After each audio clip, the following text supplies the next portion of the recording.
Good day, radio listeners. Welcome to this week's edition of the Pure Sex Radio broadcast. We're glad to have you here with us. My name is Jonathan, and I'm here with Stephen. Stephen, how are you doing today? I'm blessed and grateful. Lots of gratitude today. Excellent. Well, before we get started this morning, I want to let you know about a workshop that's coming up, our final workshop of 2014. This is our Gateway to Freedom workshop for men. It's a 3-day workshop for guys who are really wanting to overcome sexually addictive patterns. It's a great catalyst no matter where you are in the process of recovery and healing and growth. And the neat thing is, this final workshop of the year, we're running kind of a year-end special. So there is it's $300 off the normal cost of $799.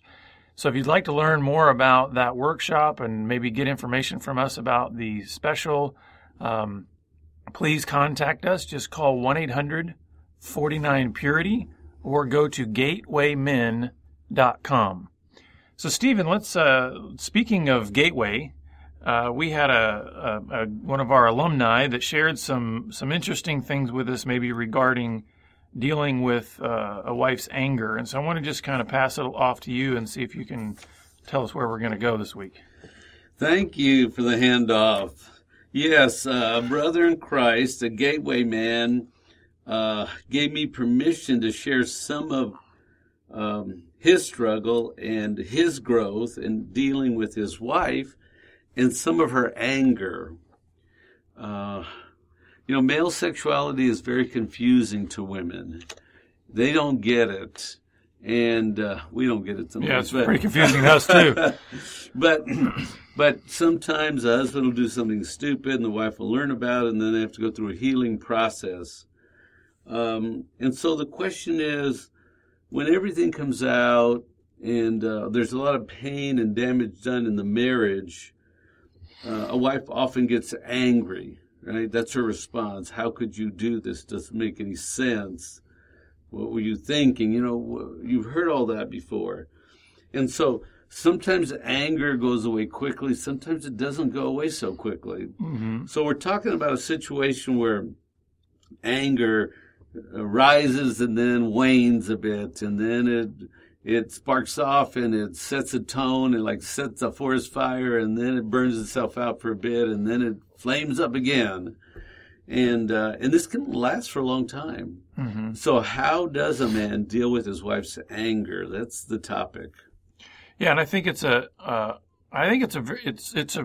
good one to look at, kind of no matter whether or not you're in kind of the niche that we minister to, the guys who are struggling with sexually addictive behaviors. I think this is a good, even broader topic, just in marriage in general, even in just relationships in general, of what happens when a wife is angry, expressing anger for whatever reason. We'll look at that in a minute. How can that man respond? And I think we've kind of laid out 10 things here of ways in which he can respond. Yes. So some of the questions are, how do I deal with her anger? Or what about the emotional pain that she's struggling with? What do I do with these anger outbursts that occur? And then what do I do when they're targeted at me? Mm-hmm. And how long will this anger last? It should be gone by now. Isn't it going away soon? And then what triggers these anger outbursts? Mm-hmm. And so this is like foreign territory that you have to map. And she's sort of driving this whole thing. And to some degree, you're following as she vents out and cleans up her system. And she's using her anger and pain to protect herself. And I think it's important to say at the get-go here that I think what we're trying to help with is how to respond. We already know how to react. Yes. I mean, I think probably most of us, if we think about our relationships, if we think when somebody expresses anger in my presence, kind of whether it's pointed at me or maybe just pointed everywhere, I think our initial response is to react, because anger is emotional. Anger is an emotion. And so I think when one person is expressing such a strong emotion, because anger usually is a strong emotion, I think it automatically draws out emotion in whoever's nearby, wouldn't you say? You get caught up in it. There's no question. I think it's very hard. Like I would think it would be very hard if your wife is having an angry outburst that you can't feel a thing in her presence when she's doing that. I think you'd have to be incredibly numb. And some guys unfortunately have completely numbed out. But I think strong emotion sort of draws out strong emotion. So we're going to try to help guys understand how can you better respond, not simply react to. That's a good frame. Anger. That's excellent. So the question then becomes, what do you do with a wife who's sort of stuck in an unforgiving mood that's lashing out and it doesn't go away quickly, and it's almost a season of this unforgiving mood? And so we asked our brother to tell us 10 things that he found helpful or that he's done or insights, because this is a community of men that share with men to build and encourage one another. So we're going to go over a list of 10 things that he said he's been learning and trying and doing, in hopes that if you're caught in one of these seasons of very difficult times, you can think sort of outside the box and not just react and be impulsive and shut it down and make it go away, but that you can be emotionally smarter in these difficult moments. So what's number one? Well, number one, he said, is feel the pain from her heart. So I think it's an interesting sort of wording and maybe a picture that he's painting. Number one is I think he's saying connect with the feeling. Because I think a lot of times, again, guys, we want to react, and because we're probably, in some ways, especially the guys we deal with that have developed sexually addictive patterns, generally maybe I could say emotionally stunted, emotionally immature. A lot of times when such a volatile kind of emotion erupts in our presence, we're heading to the hills, man. We're trying to figure out a way to hide, escape, run away, because we're not necessarily used to engaging and allowing ourselves to feel on a level that is not only with our own pain, but certainly not with somebody else's pain. And so I think what he's saying is allow yourself to step into the emotion that she's feeling, but from her perspective, I guess. Maybe try to see, I guess the word that comes to mind here is empathy. Can you, when she's, in pain, when she is angry and she's struggling, yeah, then maybe allow yourself to, what would it be like if I were in her shoes? What would it feel like if I were in her shoes? Rather than what our typical response is how does this make me feel? And I'm going to just lash out back at you. So the thought that comes to me, feel the pain from her heart, is what comes out is reflective of what's inside, right? So think about an oak tree. It's got as much root system down below as you can see on the outside, above ground as below ground. So when you see this tremendous thrashing in pain, this sense of loss in her life, of this foundation she thought she had, and this reliable man she had, when her pain is about her grief and her trying to rebalance herself and even make sense out of all this, and she's thrashing around, realize she's teaching you a lesson. And don't run away, and pay attention and stay and watch the pain come out of your wife. You're not going to die. Well, and I've heard you say this before too, that this is an opportunity to learn about your spouse, because if she's talking, she's telling you who she is. I think you could also say if she's emoting, yes, she's telling who she is as well and what she's feeling. And so I think that's what he's getting to here. Yeah.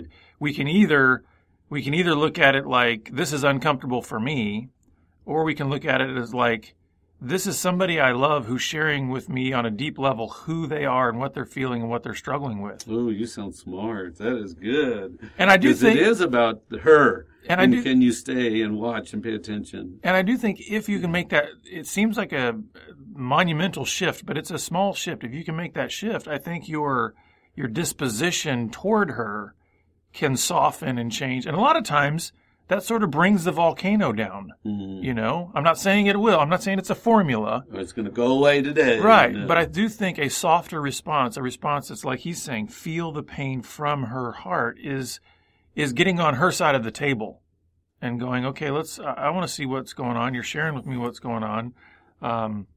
And having that empathy and learning her.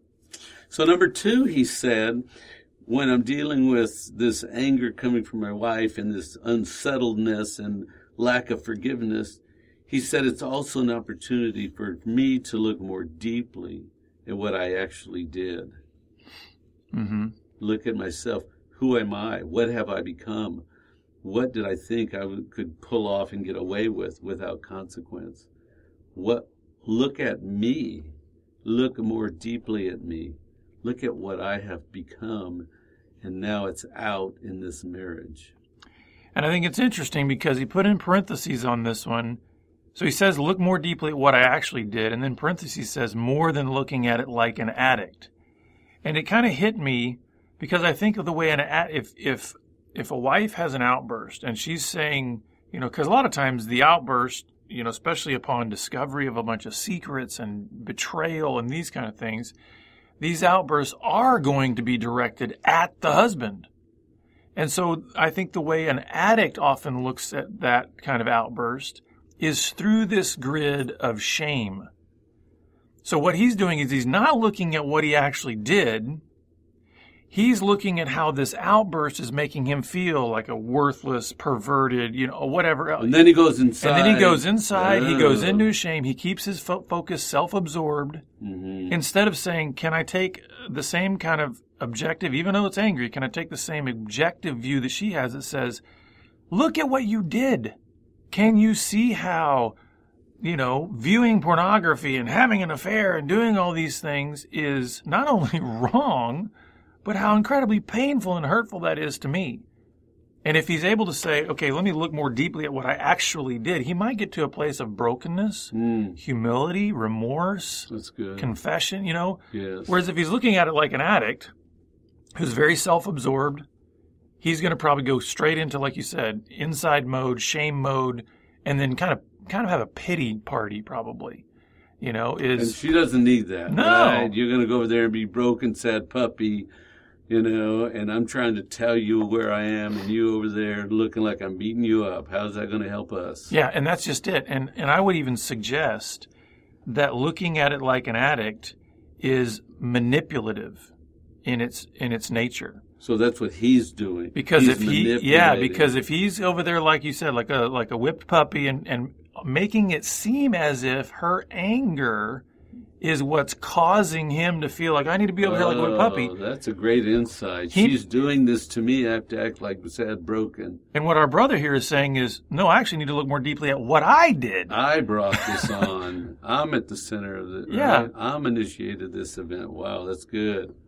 All right, number 3, just look up. When it's long, when it's painful, when there's no end, when you've heard it again and again, he says, don't forget to look up. Just look up. Don't look down.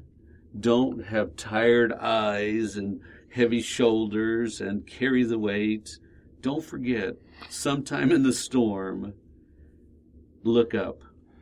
And I would say this is on a couple levels. There's a couple things that I would say that you can do practically out of this. Look up means look her in the eye.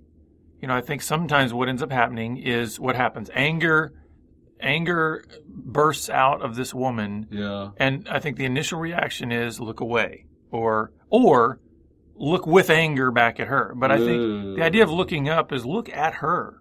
Be willing to look up. Yeah. Hold your head up and look at her. Be present with her. That's good. The other thing too is I think just look up in the sense of, you know, we know the old phrase that says you can't see the forest for the trees. Right. And what that means is getting so bogged down in the minutia of, and this is where I sometimes struggle, is if my wife is in pain or if she's feeling anger, expressing just any sort of what I would call really a lively emotion. I think my tendency is to latch on real specifically to certain words and get tied down into, well, you said this, and what that's doing is I'm getting locked into small things that don't matter to the bigger picture of what's going on here. So look up at the big picture. Look up from the things you're trying to get attached to that are really trying to make you argumentative. Yeah, so I was thinking, find a word she said wrong and argue. Yeah, it's like look up from that and go, what is the context here? What's the bigger picture of what she's struggling with? And I put look up for hope. Mm-hmm. Because in the storm, in the battle, when the dirt's flying and debris and it looks like a tornado swirling around, a hurricane, look up, right? And find some hope and some rest. Number 4, see the future. Remember the future. There is a future. Today is not the future. Today is today. Remind yourself, when it's bad, there is a future that's different than the present.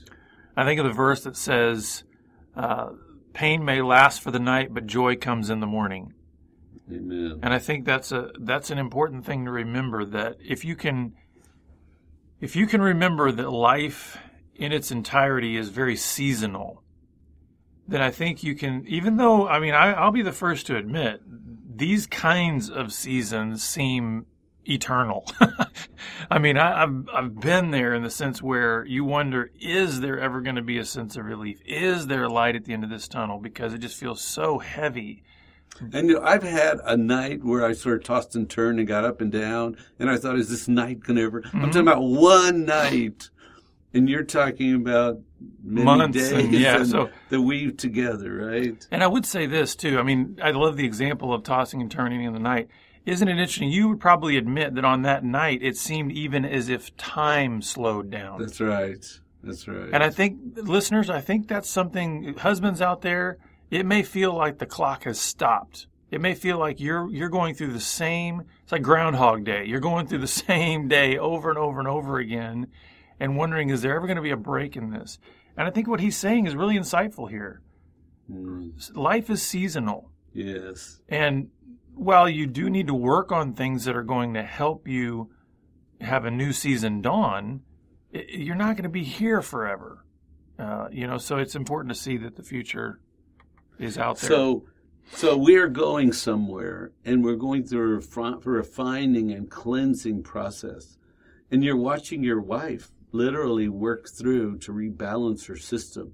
I'm angry, but I don't want to stay angry forever. Yeah. I'm hurt, and I can't make sense of this. I don't want to die confused, but I got to get to a solid place where I can stand, and I'm going to show you how disoriented I am in anger and pain and confusion, and I'm going to let you know because you're part of this process. But I'm really rebalancing, and one day I'm going to get tired of being tired. I'm going to be tired of being angry. I'm going to be tired of being messed up and confused.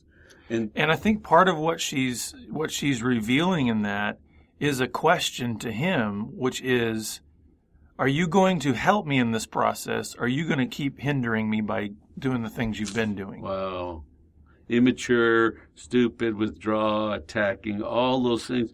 Are you going to be wise and realize the process must go forward? And I'm not trying to destroy me or destroy you. I'm in pain. Yeah, she's trying to just find a guardrail somewhere that she can hang on to, That's good. So number 5, he says, when you're in this storm of your wife's anger and rage and disappointment, and she's lost and swirling, make sure you reach out. And he said it several times, reach out, reach out, reach out to others and to God. But during this part, he said, reach out to brothers and support. And I think this is important. I like the way he puts it. He says, reach out to others, not just God. And what he means by that, I think, is very important, because I think sometimes we try to so compartmentalize our lives as men. And so we see it like, and a lot of times that means we're all or nothing. So we think it's either, listen, I take it all to God or all to my brothers. And what he's saying is actually it's a hybrid.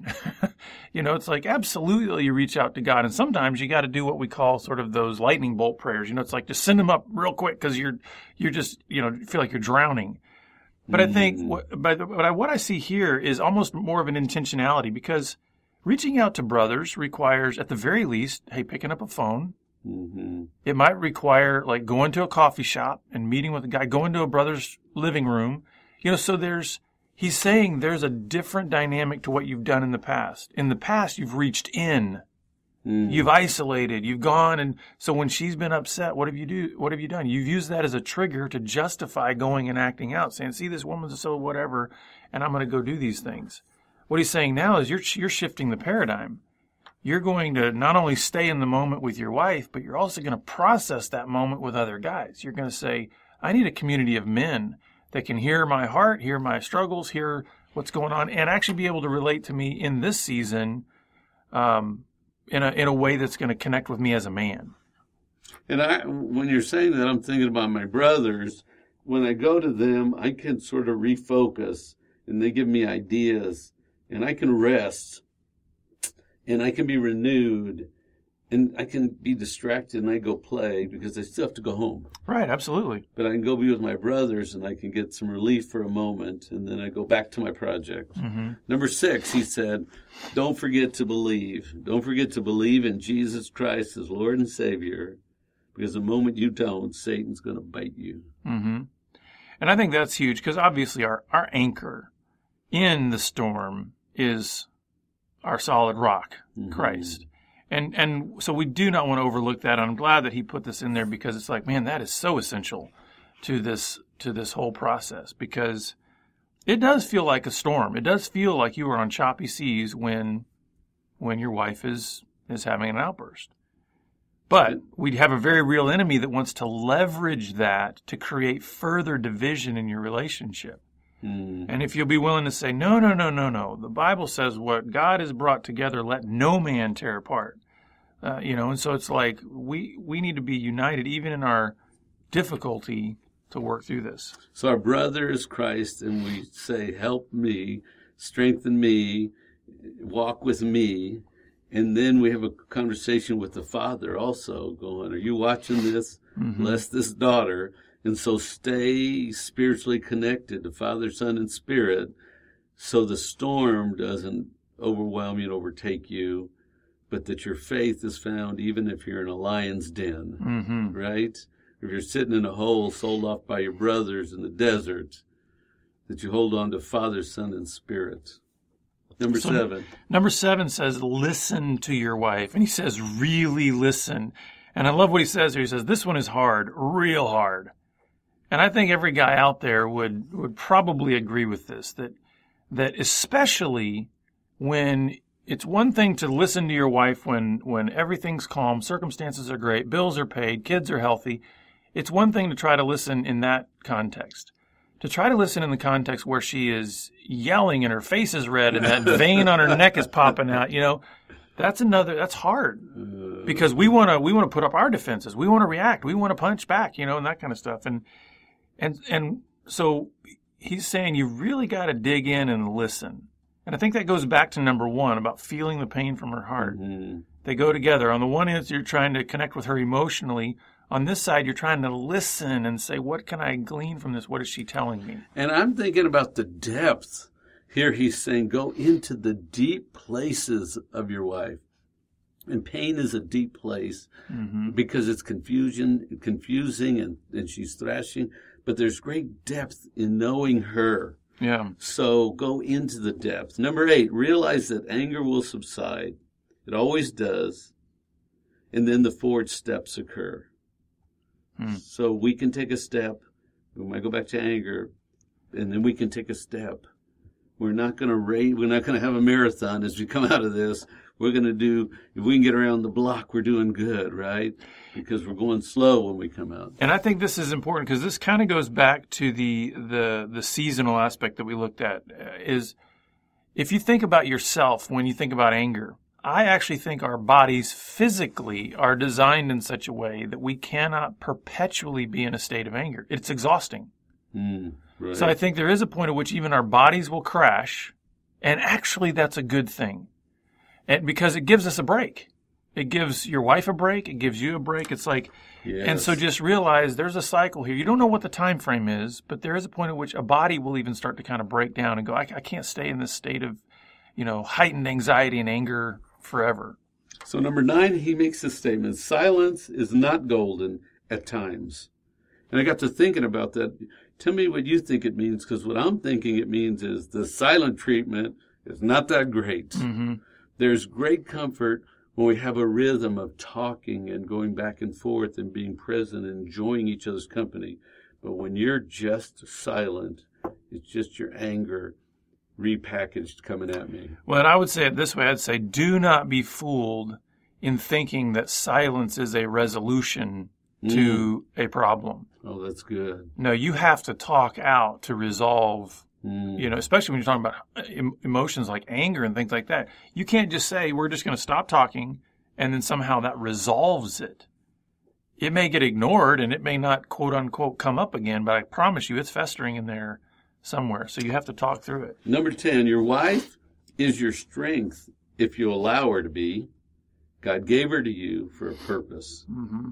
And so part of the growth, deepening, openness, honesty includes dealing with pain and hurt and finding a way to connect and nurture one another at the deepest possible places in our being. If you go all the way back to Adam, what did God say about Adam? Essentially, he said he needs a helper. He didn't say, I think it'd be a good idea if he had a helper. He says, no, it's actually not good that he's alone. And by making him a helper suitable for him, which was a woman, he said, now he's complete.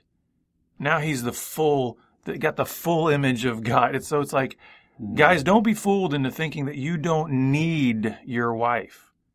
We are not complete. We need her to help us, to sharpen us.